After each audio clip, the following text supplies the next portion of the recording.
Hey everyone, welcome back to my new series, Walkie Check, where I interview a variety of industry professionals. We deep dive how they got started into their career, what made them successful, and answer questions that newbies need to know to get started in that department. In this video, I interview Christine Ng, a professional director of photography. Check it out. So today I'm interviewing Christine Ng. She's a New York-based director of photography, and she's worked on a lot of critically acclaimed and award-winning work, including Spike Lee's She's Gotta Have It and Ava DuVernay's When They See Us. Her work spans from TV commercials with well-known brands, including a Super Bowl commercial, to documentary series and features, including an Emmy-nominated documentary, Everything is Copy, Nora Ephron Scripted and Unscripted, that she co-DP'd. And that's not even like, I was looking at your website, and that's not even like close to everything that you've done. I guess if you could just kind of walk us through like how you got started, that would be great. So I grew up in New York. I was born in Hong Kong. And, you know, I grew up in Queens, and my parents, like, we're not even first generation in America. And so, like, for my parents, they were just like, get a good job, like, learn English. You know, they wanted me to just have a steady income. And when I told them I wanted to go to film school, they were kind of upset about it. They were really like, wait, what? Like, that's not a career, you know? Like, that could be your hobby.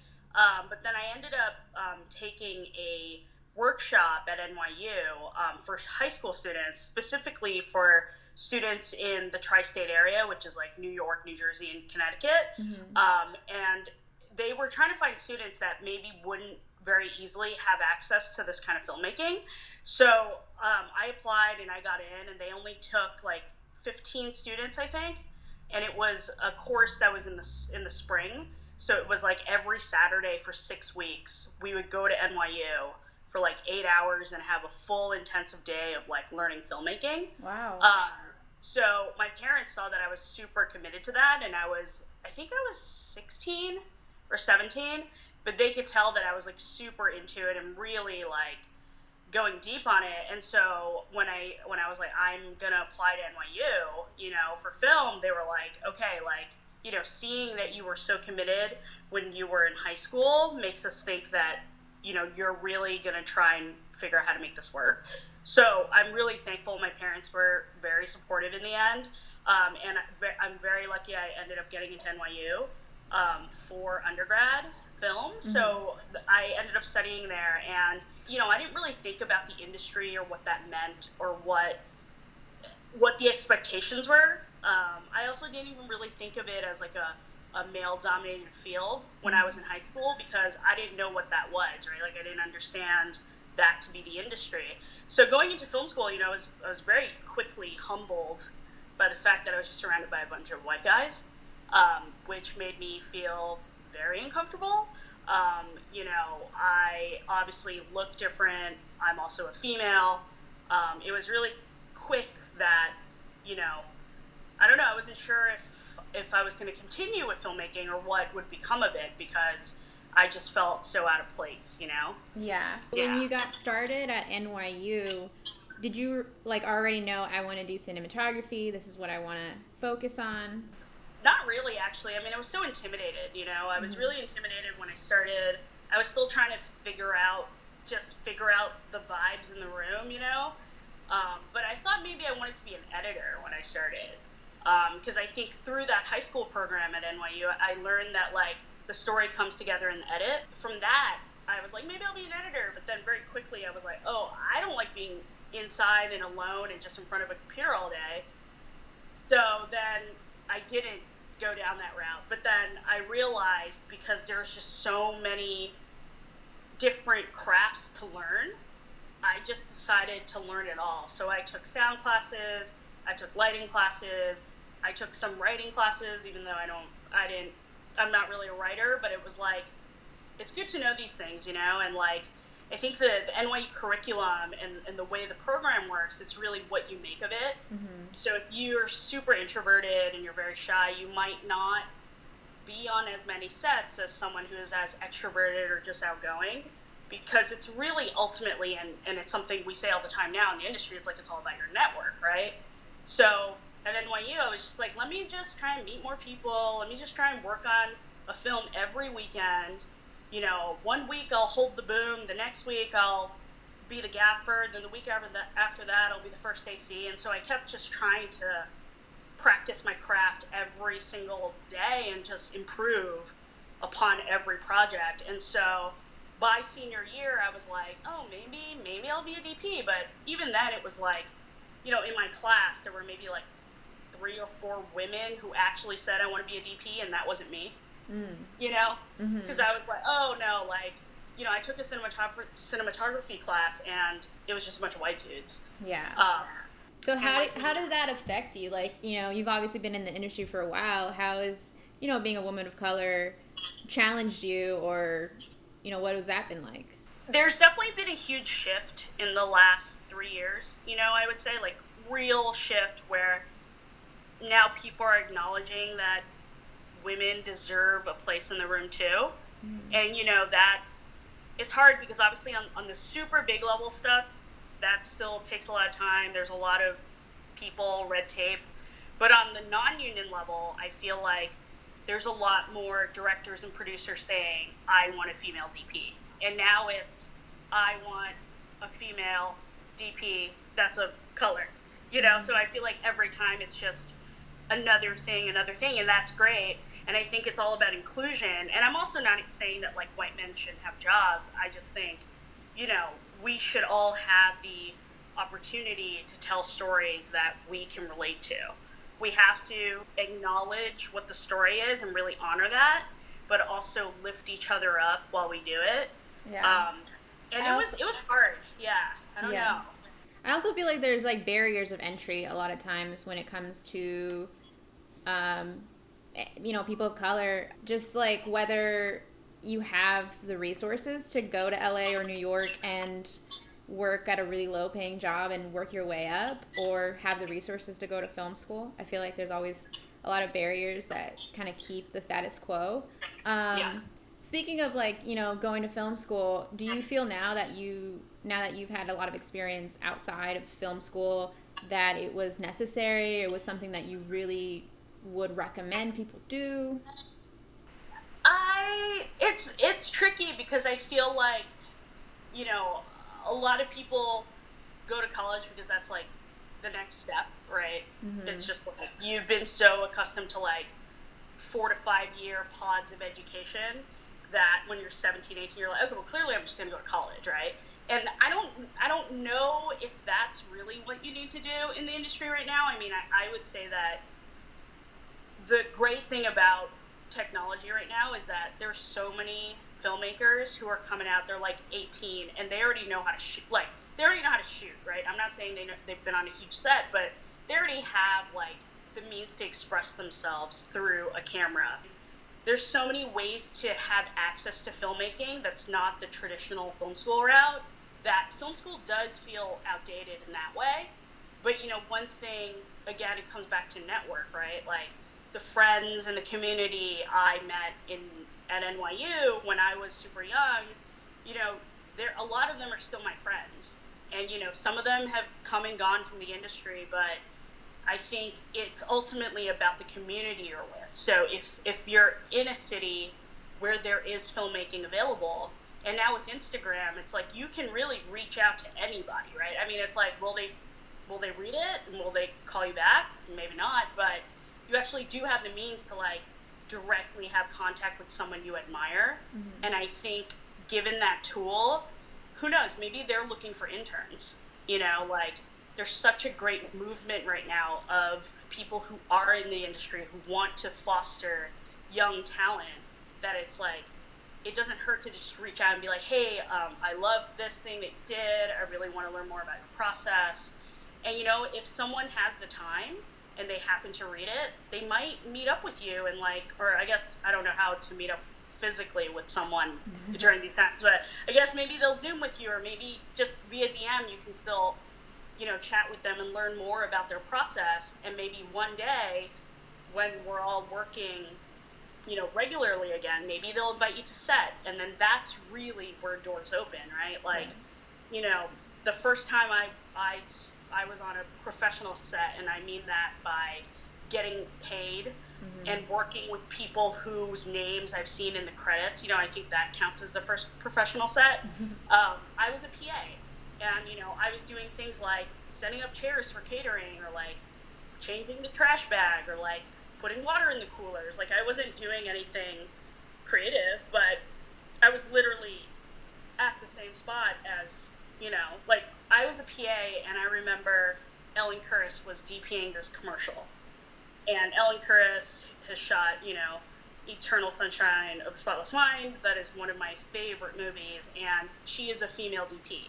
She is a respected female DP that's been around for a while, Mm-hmm. And just seeing her on set, I mean, I gave her a water bottle, and I was so happy, it was like super, like, nerdy, but like seeing her and her like making eye contact with me and saying thank you, and just like literally just having that connection, made me really excited that it's like, oh my God, I'm at the threshold of this door that I'm trying to get in, Mm-hmm.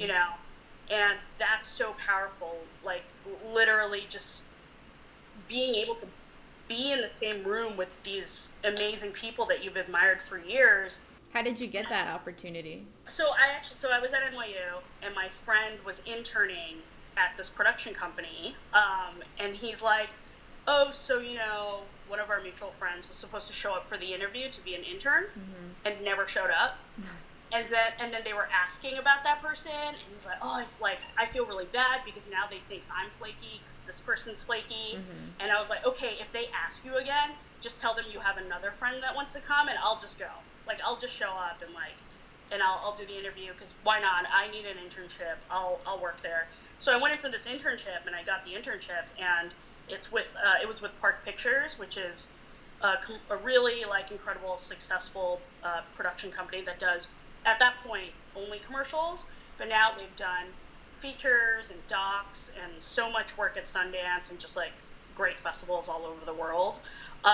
And they're still, like, my really good friends, like the people at Park Pictures. And I was 19 when I started that internship, Mm-hmm. and it was over the summer. And so part of the internship was working at the office, but then also being a set PA when they had shoots in New York. Nice. So that's how I met Ellen for the first time. And then I was graduating in 2007, which was the writer's strike. Mm-hmm. So I was a little nervous about coming out and, like, learning how to get work as a freelancer. So luckily, because I had interned there, and while I was still in school, I still had junior and senior year left, and they offered me, like, a full-time PA or a part-time PA position. So basically, I had all my classes from, like, Monday, Tuesday, Wednesday. Mm-hmm. Then I would go and work at Park Pictures as their PA Thursday, Friday. Mm. And then I'd work on set Saturday, Sunday, like, on my friends' films. So I did that for like 2 years. I was about to graduate in 2007, and their in-house coordinator wanted to move to LA. And so they offered me that job full time. So then I started working there. Like, I had a job before I graduated, which was awesome. That is awesome, yeah. But yeah. So what was your first camera job?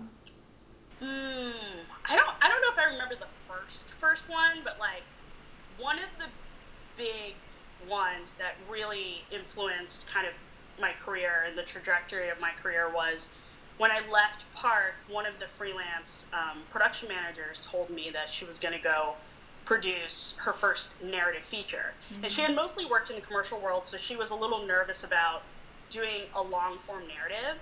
And she was like, I really want my friends there, to, like, support. And she's like, and I know you've been, like, doing camera work.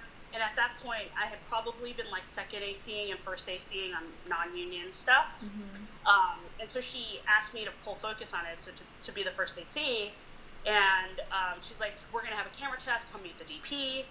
So I met with the DP, and it was Bradford Young, who had obviously very heavily influenced my DP career after that point, or at that point.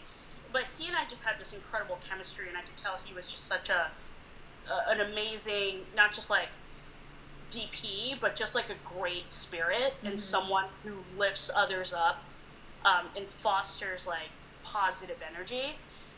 So that was, like, one of the early jobs I had when I was, like, still pretty fresh in the freelance world after leaving Park. So how do you go ahead and pick a project that you will want to work on? Is it the director, the cinematographer that you're working with, or Is it what the project is about?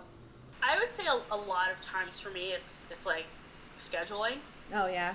You know, it's like, can I do this job? I want to do all of these jobs. Like, honestly, like, if you're going to call me, I'm probably going to want to do your job, Mm-hmm. you know, if I can. But then it's like, if I get a call for another job and I have to take it, it's probably because it's like either a higher profile thing that will get seen more, or it's a director that I've worked with in the past and I already have a relationship with them, or it's with a producer I've worked with in the past. Because, you know, most of my jobs come from, again, the network that I've built in the past, I guess, you know, like 15 years now. But I do try to find stories that I care about. Mm-hmm. I think it's really hard to be a good DP if you don't care about the project.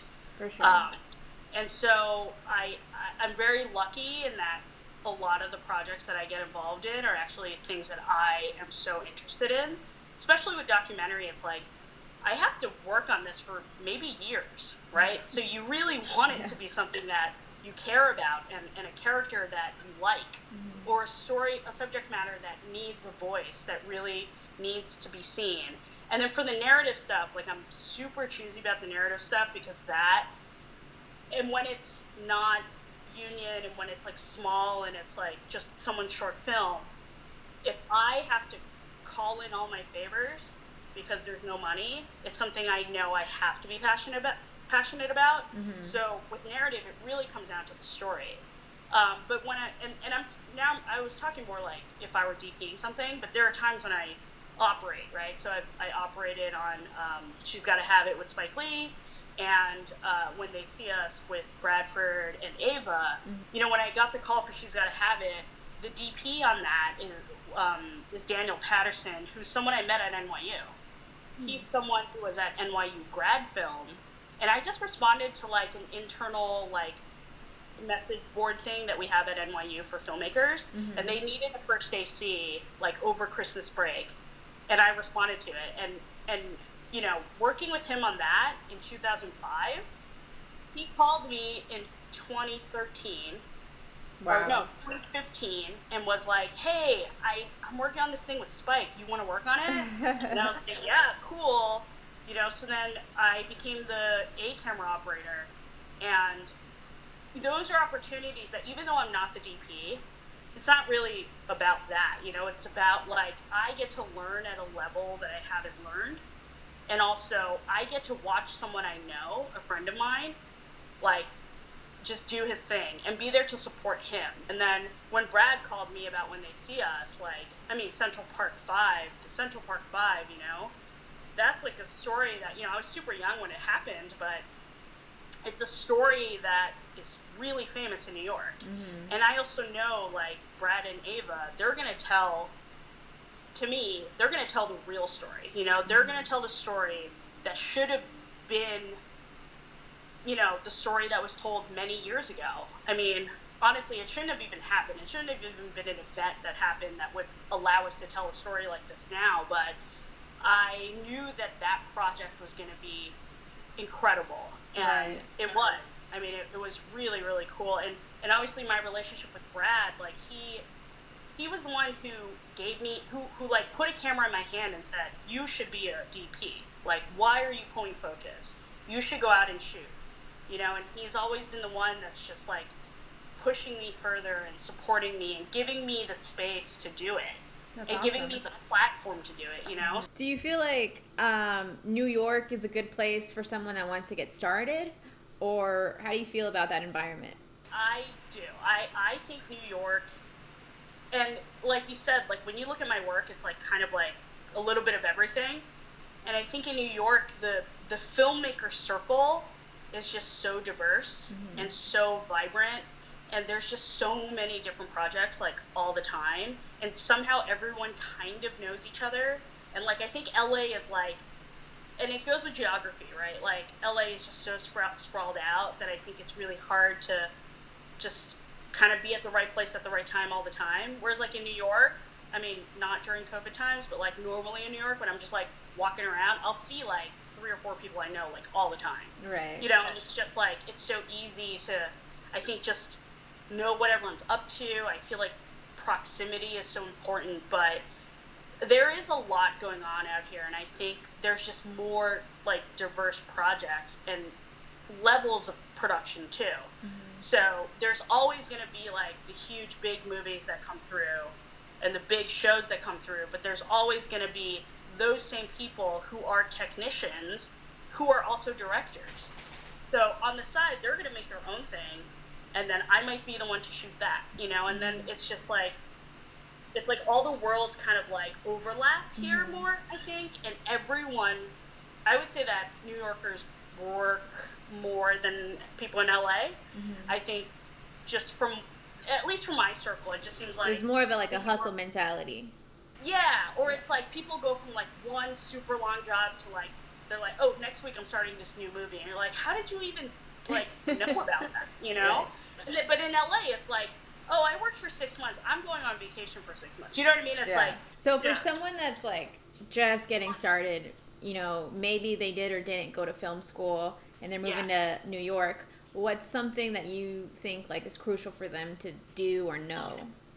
Well, I think it helps to know a few people already out here, mm-hmm. and I know that's like that's such a hard, weird thing to say, but like if you had a friend that moved here and they're now doing like G&E work, mm-hmm. you know, then they're getting a bunch of calls. So like if you have one person in the door again, then you're gonna also be in that network. So it really helps if you already have someone here mm-hmm. that's like in the industry, but let's say you don't know anyone, I mean, that's really hard. I mean, I've been really lucky because I feel like I kind of grew up in the industry in a strange way mm-hmm. once I went to NYU.